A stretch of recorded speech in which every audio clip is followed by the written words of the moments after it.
ಎಲ್ರಿಗೂ ನಮಸ್ತೆ. ನನ್ನ ಹೆಸರು ಚೆಲ್ವಿ ಎಂ ಅಂತ. ನಾನು ತುಂಬನೇ ಬಡ ಕುಟುಂಬದಿಂದ ಬಂದಿರೋದು. ನನಗೆ ಚಿಕ್ಕ ವಯಸ್ಸಿಂದ ಅಪ್ಪ ಇಲ್ಲ, ಅಮ್ಮ ಮಾತ್ರನೇ. ಅಮ್ಮ ನಮ್ಮಮ್ಮಂಗೆ 4 ಜನ ಮಕ್ಕಳು, 3 ಜನ ಗಂಡು ಮಕ್ಕಳು, ನಾನೊಬ್ಬಳೇ ಮಗಳು.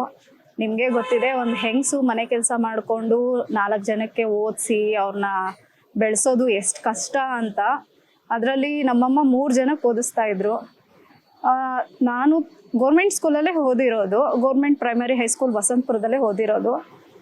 ನಂದು ಸ್ಟಾರ್ಟಿಂಗು ಓದೋದಕ್ಕೆ ಸ್ಕೂಲಿಗೆ ಕಳಿಸ್ತಾರೆ ಅನ್ನೋದೇ ಡೌಟು. ಅಂಥ ಒಂದು ಕುಟುಂಬದಿಂದ ಬಂದಿದ್ದು. ಟೀಚರ್ಸ್ ಅವರಾಗೆ ಬಂದು ಮನೆ ಹತ್ರ ಲಿಸ್ಟ್ಗಳು ತಗೊಂಡು, ಹೆಸರು ನಿಮ್ಮ ಮಕ್ಕಳನ್ನ ನಮ್ಮ ಸ್ಕೂಲಿಗೆ ಕಳಿಸಿ ಅಂತ ಅವರು ಪ್ರತಿಯೊಂದು ಮನೆಗೆ ಹೋಗಿ ನನ್ನ ಹೆಸರು ಕೂಡ ಬರೆಸ್ಕೊಂಡು ಅವ್ರು ಬಂದ ಮೇಲೆ ನನಗೆ ಸ್ಕೂಲ್ ಸ್ಟಾರ್ಟ್ ಆಗಿದ್ದು. ಆ ಥರ ಒಂದು ಸಿಚುವೇಶನಲ್ಲಿ ನಾನು ಓದೋದಕ್ಕೆ ಸ್ಟಾರ್ಟ್ ಮಾಡಿದ್ದು.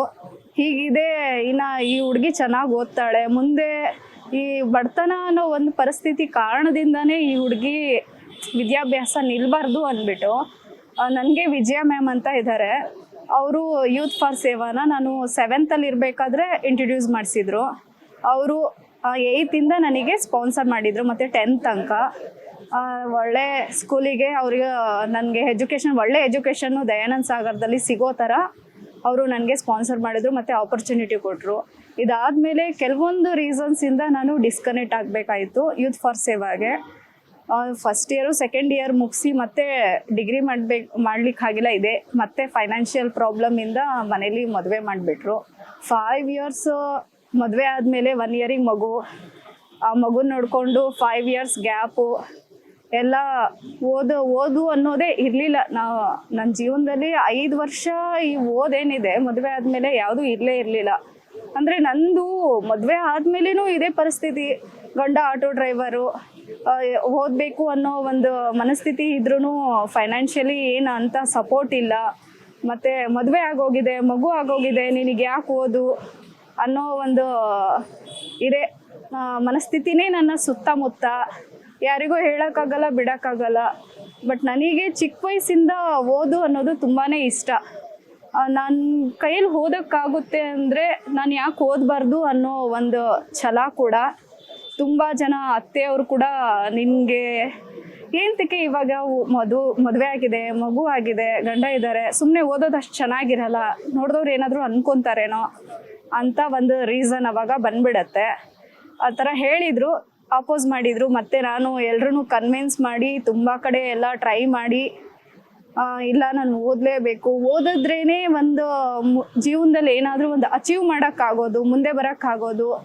ನಾವಿವತ್ತು ನಮ್ಮ ಕೈಲಾಗುತ್ತೆ ಅಂತ ಗೊತ್ತಿದ್ರೂ ನಾವು ಯಾವುದೋ ಒಂದು ರೀಸನಿಗೆ ಮನೇಲೇ ಇದ್ಬಿಟ್ರೆ ನಾವು ನಾಳೆ ದಿನ ನಮ್ಮ ಮಕ್ಕಳು ಕೂಡ ನಮ್ಮ ಥರನೇ ಹಿಂದೆ ಉಳಿದೋಗ್ಬಿಡ್ತಾರೆ ಅನ್ನೋ ಒಂದು ಕಾನ್ಸೆಪ್ಟ್ ನನ್ನ ತಲೆಯಲ್ಲಿ ತುಂಬಾ ಇತ್ತು. ಆದ್ದರಿಂದ ನಾನೇನು ಮಾಡಿದೆ, ಎಲ್ಲ ಕಡೆ ನನಗೆ ಎಷ್ಟಾಗುತ್ತೋ ಅಷ್ಟು ಟ್ರೈ ಮಾಡಿದೆ ನಾನು. ಅಂದರೆ ನನಗೆ ಆಚೆನ ಪ್ರಪಂಚದ ಬಗ್ಗೆ ಅಷ್ಟಾಗೇನು ಗೊತ್ತಿರಲಿಲ್ಲ, ಐಡಿಯಾ ಇರಲಿಲ್ಲ. ಒಂದೇ ಹೋಪು ಯೂತ್ ಫಾರ್ ಸೇವಾ ಅಂತ.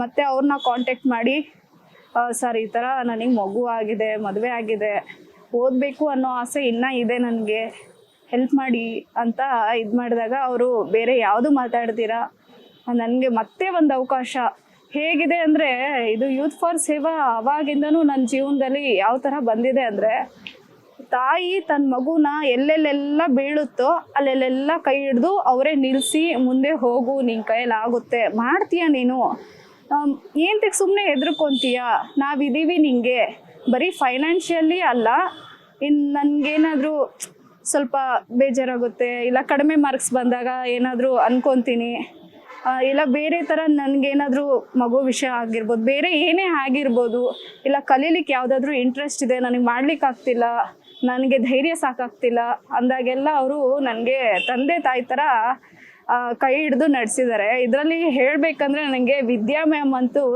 ನನಗೆ ಏನೇನು ಮಾಡ್ಬೇಕನ್ಸುತ್ತೋ, ಸ್ವಂತ ಅಕ್ಕ ಆಗಿರ್ಬೋದು, ಇಲ್ಲ ತಾಯಿ ಆಗಿರ್ಬೋದು, ಅವ್ರನ್ನ ನಾನು ಅಷ್ಟು ಮಟ್ಟಿಗೆ ಅವ್ರಿಗೆ ಕ್ಲೋಸ್ ಆಗಿದ್ದೆ ಅಂತ. ನನಗೆ ಒಂದು ಸಂಸ್ಥೆಯಲ್ಲಿ ನಾನು ಹೆಲ್ಪ್ ತೊಗೊಂಡು ಓದ್ತಾ ಇದ್ದೀನಿ ಅನ್ನೋದಕ್ಕಿಂತ ನನ್ನ ಮನೇಲೇ ಇದ್ದೀನಿ ಅನ್ನೋ ಫೀಲ್ ಕೊಡೋ ಅಷ್ಟು ಅವರು ಮತ್ತು ವೆಂಕಟೇಶ್ ಜಿ ಸರ್ ಅವರು ನನಗೆ ಹೆಲ್ಪ್ ಮಾಡಿದ್ದಾರೆ. ಇವತ್ತು ನಾನು BCom ಫೈನಲ್ ಇಯರ್ ಮಾಡ್ತಾ ಇದ್ದೀನಿ. ಅವರ ಒಂದು ಏನು ಹೆಲ್ಪ್ ತಗೊಂಡು ಕೊಟ್ರಲ್ಲ, ಆ ಸಹಾಯದಿಂದ ನಾನು ಇವತ್ತು ಇಷ್ಟು ಮುಂದುವರೆದಿದ್ದೀನಿ. ಇದಾದಮೇಲೆ ನಾನು MBA ಫೈನಾನ್ಸ್ ಮಾಡಬೇಕು ಅನ್ನೋ ಒಂದು ಆಸೆ ಇದೆ.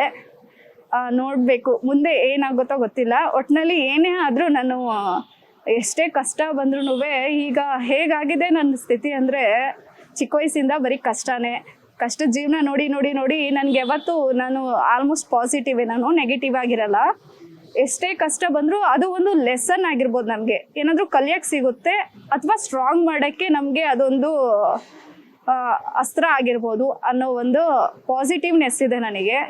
ಮುಂದೇನೂ ಅಷ್ಟೇ, ಎಷ್ಟೇ ಕಷ್ಟ ಬಂದರೂ ನಾನು ಈ ಓದನ್ನ ಬಿಡಲ್ಲ. ಹಾಗೆ ನನಗೆ ಇಷ್ಟೆಲ್ಲ ಸಿಕ್ಕಂತಹ ಯೂತ್ ಫಾರ್ ಸೇವಾಗೆ ನನ್ನ ಮನಸ್ಸಿಂದ ಹೇಳ್ತೀನಿ, ಮುಂದೆ ನಾನು ಇವ್ರಿಗೆ ಏನಾದರೂ ರಿಟರ್ನ್ ಮಾಡಬೇಕು ಅಂದರೆ, ನನ್ನಂತ ಇರೋ ಸುಮಾರು ಜನ ಎಲ್ರಿಗೂ ನಾನು ಮಾಡೋಕ್ಕಾಗಲ್ಲ. ನಾನೇ ಹೋಗಿ ಅವರಿಗೆ ಖುದ್ದಾಗಿ ಮಾಡೋಕ್ಕಾಗಲ್ಲ. ಅಂಥವ್ರಿಗೆ ಅಂತಲೇ ಈ ಥರ ಸಂಸ್ಥೆಗಳಿರುತ್ತೆ. ನನ್ನ ಬೆಳೆಸಿದ ಈ ಸಂಸ್ಥೆ ಏನಿದೆ ಯೂತ್ ಫಾರ್ ಸೇವಾ, ಅವರಿಗೆ ನಾನು ಮುಂದೆ ಓದೆಲ್ಲ ಮುಗಿದು ನಾನು ಕೆಲ್ಸಕ್ಕೆ ಸೇರಿದ್ಮೇಲೆ ನನ್ನ ಕೈಯಲ್ಲಾಗಿದ್ದ ಒಂದು ಧನ ಸಹಾಯ ಏನಿದೆ ಅದನ್ನು ಕೊಟ್ಟು ನಂತರ ಇರೋ ಒಂದು ಮಗುನ ಓದಿಸಿದ್ರು ನನಗೆ ತುಂಬಾ ಖುಷಿ ಆಗುತ್ತೆ. ಅದನ್ನು ನಾನು ಮುಂದೆ ಮಾಡಬೇಕು ಅಂತ ಅಂದ್ಕೊಂಡಿದ್ದೀನಿ. ಧನ್ಯವಾದಗಳು.